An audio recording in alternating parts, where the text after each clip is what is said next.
नमस्कार दोस्तों, स्वागत है आपका एजुकेशन बाय SBS में। और आज हम जानेंगे कक्षा 6 की हमारे अतीत इर्ण पुस्तक के अध्याय 8 राज्य, शहर और व्यापार के बारे में। ये सिर्फ खेती और औजारों की कहानी नहीं है। ये उस समय की है जब गांव बस रहे थे, शहर बन रहे थे और व्यापार की नींव रखी जा रही थी। लोहे के औजार और खेती। लोहे का प्रयोग आज एक आम बात है। लोहे की चीजें हमारी रोजमर्रा की जिंदगी का हिस्सा बन गई हैं। इस उपमहाद्वीप में लोहे का प्रयोग लगभग 3000 साल पहले शुरू हुआ। महापाषाण कब्रों में लोहे के औजार और हथियार बड़ी संख्या में मिले हैं। इनके बारे में तुम अध्याय 4 में पढ़ चुके हो। करीब 200 वर्ष पहले लोहे के औजारों के बढ़ते उपयोग का प्रमाण मिलता है। इनमें जंगलों को साफ करने के लिए कुल्हाड़ियां और जुताई के लिए हलों के फाल शामिल हैं। अध्याय 5 में तुमने पढ़ा था कि लोहे के फाल के इस्तेमाल से कृषि उत्पादन बढ़ गया। कृषि उत्पादन बढ़ाने के लिए उठाए गए अन्य कदम सिंचाई। समृद्ध गांवों के बिना राजाओं तथा उनके राज्यों का बने रहना मुश्किल था। जिस तरह कृषि के विकास में नए औजार तथा रोपाई अध्याय 5 महत्वपूर्ण कदम थे, उसी तरह सिंचाई भी काफी उपयोगी साबित हुई।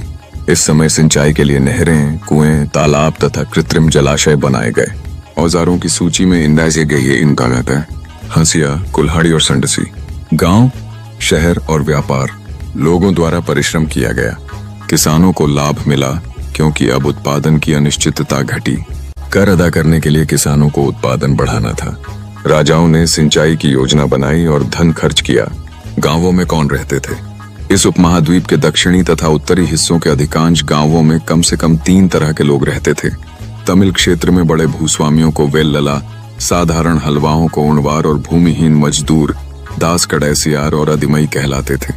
देश के उत्तरी हिस्से में गांव का प्रधान व्यक्ति ग्राम भोजक कहलाता था। अक्सर एक ही परिवार के लोग इस पद पर कई पीढ़ियों तक बने रहते थे, यानी कि यह पद आनुवंशिक था। ग्राम भोजक के पद पर आमतौर पर गांव का सबसे बड़ा भूस्वामी होता था। साधारणतया इनकी जमीन पर इनके दास और मजदूर काम करते थे। इसके अतिरिक्त प्रभावशाली होने के कारण प्रायः राजा भी कर वसूलने का काम इन्हें ही सौंप देते थे। ये न्यायाधीश का और कभी-कभी पुलिस का काम भी करते थे। ग्राम भोजकों के अलावा अन्य स्वतंत्र कृषक भी होते थे, जिन्हें गृहपति कहते थे। इनमें ज्यादातर छोटे किसान ही होते थे। इसके अतिरिक्त कुछ ऐसे स्त्री पुरुष थे जिनके पास अपनी जमीन नहीं होती थी। इनमें दास कर्मकार आते थे, जिन्हें दूसरों की जमीन पर काम करके अपनी जीविका चलानी पड़ती थी। अधिकांश गांवों में लोहार, कुम्हार, बढ़ई तथा बुनकर जैसे कुछ शिल्पकार भी होते थे। प्राचीनतम तमिल रचनाएं। तमिल की प्राचीनतम रचनाओं को संगम साहित्य कहते हैं। इनकी रचना करीब 200-300 साल पहले की गई। इन्हें संगम इसलिए कहा जाता है क्योंकि मदुरै, कोए के कवियों के सम्मेलनों में इनका संकलन किया जाता था। गांव में रहने वालों के जिन तमिल नामों का उल्लेख यहाँ किया गया है, वे संगम साहित्य में पाए जाते हैं। सिक्के। पुरातत्वविदों को इस युग के हजारों सिक्के मिले हैं। सबसे पुराने आहत सिक्के थे जो करीब 500 साल चले।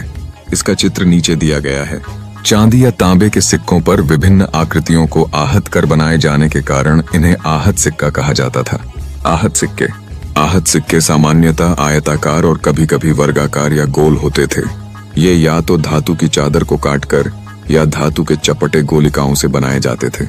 इन सिक्कों पर कुछ लिखा हुआ नहीं था, बल्कि इन पर कुछ चिन्ह ठप्पे से बनाए जाते थे, इसीलिए ये आहत सिक्के कहलाए। ये सिक्के उपमहाद्वीप के लगभग अधिकांश हिस्सों में पाए जाते हैं और ईसा की आरंभिक सदियों तक ये प्रचलन में रहे। विनिमय के अन्य साधन। संगम साहित्य की इस छोटी सी कविता को पढ़ो।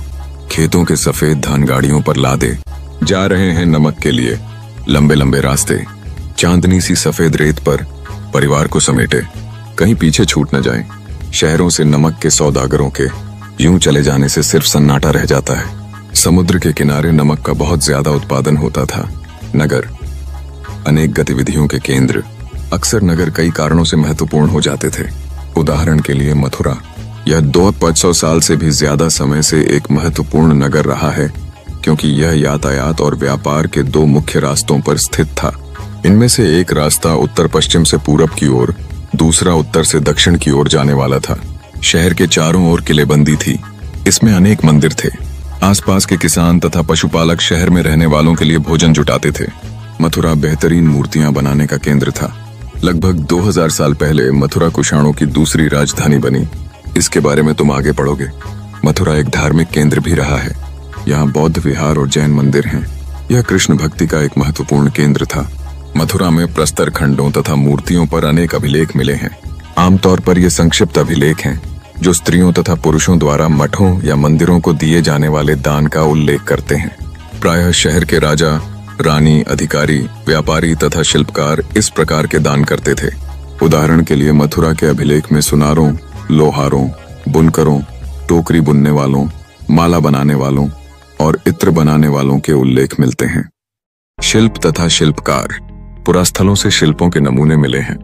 इनमें मिट्टी के बहुत ही पतले और सुंदर बर्तन मिले हैं, जिन्हें उत्तरी काले चमकीले पात्र कहा जाता है क्योंकि ये ज्यादातर उपमहाद्वीप के उत्तरी भाग में मिले हैं। ध्यान रहे कि अन्य दूसरे शिल्पों के अवशेष नहीं बचे होंगे। जैसे कि विभिन्न ग्रंथों से हमें पता चलता है कि कपड़ों का उत्पादन बहुत महत्वपूर्ण था। उत्तर में वाराणसी और दक्षिण में मदुरै इसके प्रसिद्ध केंद्र थे। यहाँ स्त्री पुरुष दोनों काम करते थे। अनेक शिल्पकार तथा व्यापारी अपने अपने संघ बनाने लगे थे, जिन्हें श्रेणी कहते थे। शिल्पकारों की श्रेणियों का काम प्रशिक्षण देना, कच्चा माल उपलब्ध कराना तथा तैयार माल का वितरण करना था, जबकि व्यापारियों की श्रेणियां व्यापार का संचालन करती थीं। श्रेणियां बैंकों के रूप में काम करती थीं, जहां लोग पैसे जमा रखते थे। इस धन का निवेश लाभ के लिए किया जाता था। उससे मिले लाभ का कुछ हिस्सा जमा करने वाले को लौटा दिया जाता था या फिर मठ आदि धार्मिक संस्थानों को दिया जाता था। उत्तरी काले चमके उच्च तापमान पर रखते ये एक कठोर चाक निर्मित धातु की तरह दिखने वाले तथा चमकदार काली सतह वाले पात्र हैं। इसे बनाने के लिए कुम्हार मिट्टी के बर्तनों को भट्टों पर इन बर्तनों की बाहरी सतह काली हो जाती थी। इन पर एक पतली काली लेप भी लगाई जाती थी जो इस बर्तन को शीशे जैसी चमक प्रदान करता था। सूत कातने और बुनने के नियम। ये नियम अर्थशास्त्र के हैं। अध्याय 7 में अर्थशास्त्र का उल्लेख किया गया है। इसमें वर्णन किया गया है कि किस प्रकार एक विशेष पदाधिकारी की देखरेख में कारखानों में सूत की कताई और बुनाई की जाती थी। ऊन, पेड़ों की छाल, कपास, पटुआ तथा सन को तैयार करने के काम में विधवाओं, सक्षम अक्षम महिलाओं, भिक्षुणियों, वृद्धावेश्याओं, राजा की अवकाश प्राप्त दासियों, सेविकाओं और अवकाश प्राप्त देवदासियों को लगाया जा सकता है। इन्हें इनके काम के और गुणवत्ता के अनुसार पारिश्रमिक देना चाहिए।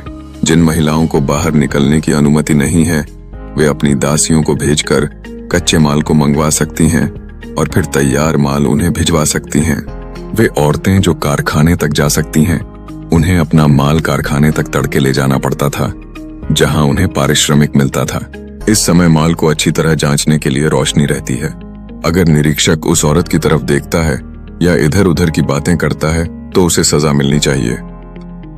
अगर औरत ने अपना काम पूरा नहीं किया तो उसे जुर्माना देना होगा। इसके लिए उसका अंगूठा भी काटा जाए। रेतवरजा के लिए उसका अंगूठा भी सकता है। सूक्ष्म निरीक्षण। अरिकामेडु पुदुचेरी में लगभग 200 से 1900 साल पहले अरिकामेडु एक पत्तन था। यहाँ दूर दूर से आए जहाजों से सामान उतारे जाते थे। यहाँ ईंटों से बना एक ढांचा मिला है जो संभवतः गोदाम रहा हो। यहाँ भूमध्य सागरीय क्षेत्र के एन्फोरा जैसे पात्र मिले हैं। इनमें शराब या तेल जैसे तरल पदार्थ रखे जा सकते थे। इनमें दोनों तरफ से पकड़ने के लिए हत्थे लगे हैं। साथ ही यहाँ एलेटाइन जैसे मुहर लगे लाल चमकदार बर्तन भी मिले हैं। इन्हें इटली के एक शहर के नाम पर एरेटाइन पात्र के नाम से जाना जाता है। इसे मुहर लगे सांचे पर गीली चिकनी मिट्टी को दबाकर बनाया जाता था। कुछ ऐसे बर्तन भी मिले हैं जिनका डिजाइन तो रोम का था, किंतु वे यहीं बनाए जाते थे।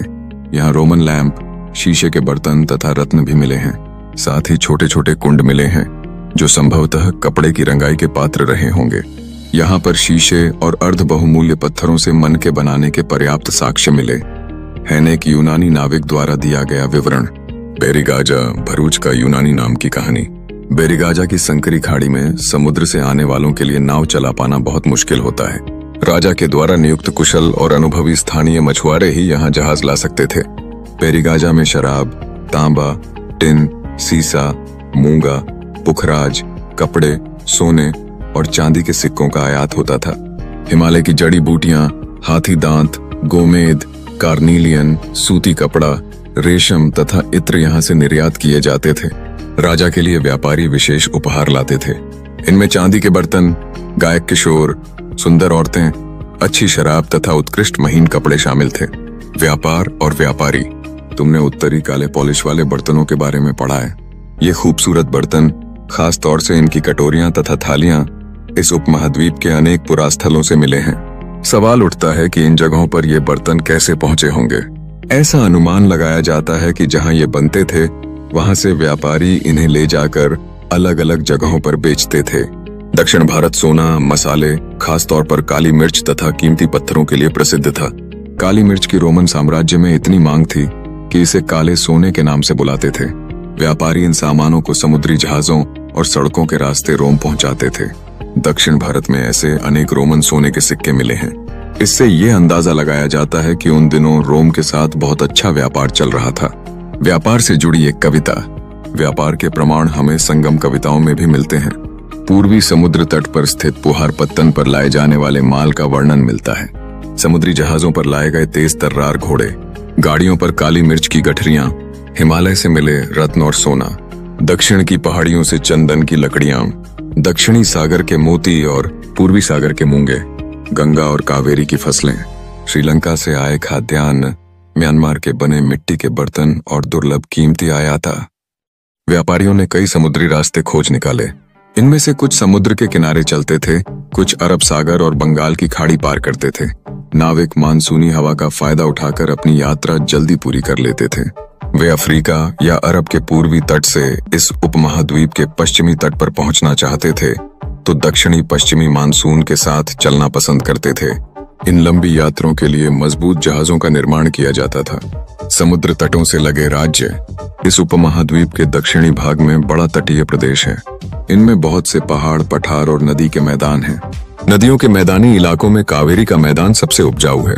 मैदानी इलाकों तथा तटीय इलाकों के सरदारों और राजाओं के पास धीरे धीरे काफी संपत्ति और शक्ति हो गई। संगम कविताओं में मूवेंदार की चर्चा मिलती है। यह एक तमिल शब्द है जिसका अर्थ 3 मुखिया है। इसका प्रयोग 3 शासक परिवारों के मुखियाओं के लिए किया गया है। ये थे चोल, चेर तथा पांड्य, जो करीब 200-300 साल पहले दक्षिण भारत में काफी शक्तिशाली माने जाते थे। इन तीनों मुखियाओं के अपने 2 सत्ता केंद्र थे। इनमें से एक तटीय हिस्से में और दूसरा अंदरूनी हिस्से में था। इस तरह 6 केंद्रों में से 2 बहुत महत्वपूर्ण थे। एक चोलों का पत्तन पुहार या कावेरी पट्टिनम, दूसरा पांड्यों की राजधानी मदुरै। ये मुखिया लोगों से नियमित कर के बजाय उपहारों की मांग करते थे। कभी कभी ये सैनिक अभियानों पर भी निकल पड़ते थे और आसपास के इलाकों से शुल्क वसूल कर लाते थे। इनमें से कुछ धन वे अपने पास रख लेते थे, बाकी अपने समर्थकों, नाते रिश्तेदारों, सिपाहियों तथा कवियों के बीच बांट देते थे। अनेक संगम कवियों ने उन मुखियाओं की प्रशंसा में कविताएं लिखी हैं जो उन्हें कीमती जवाहरात, सोने, घोड़े, हाथी, रथ या सुंदर कपड़े दिया करते थे। रेशम बिरगे। इसके लगभग 200 वर्षों के बाद पश्चिम भारत में सातवाहन नामक राजवंश का प्रभाव बढ़ गया। सातवाहनों का सबसे प्रमुख राजा गौतमी पुत्र श्री सातकर्णी था। उसके बारे में हमें उसकी मां गौतमी बलश्री द्वारा दान किए एक अभिलेख से पता चलता है। वह और अन्य सभी सातवाहन शासक दक्षिणापथ के स्वामी कहे जाते थे। दक्षिणापथ का शाब्दिक अर्थ दक्षिण की ओर जाने वाला रास्ता होता है। पूरे दक्षिणी क्षेत्र के लिए भी यही नाम प्रचलित था।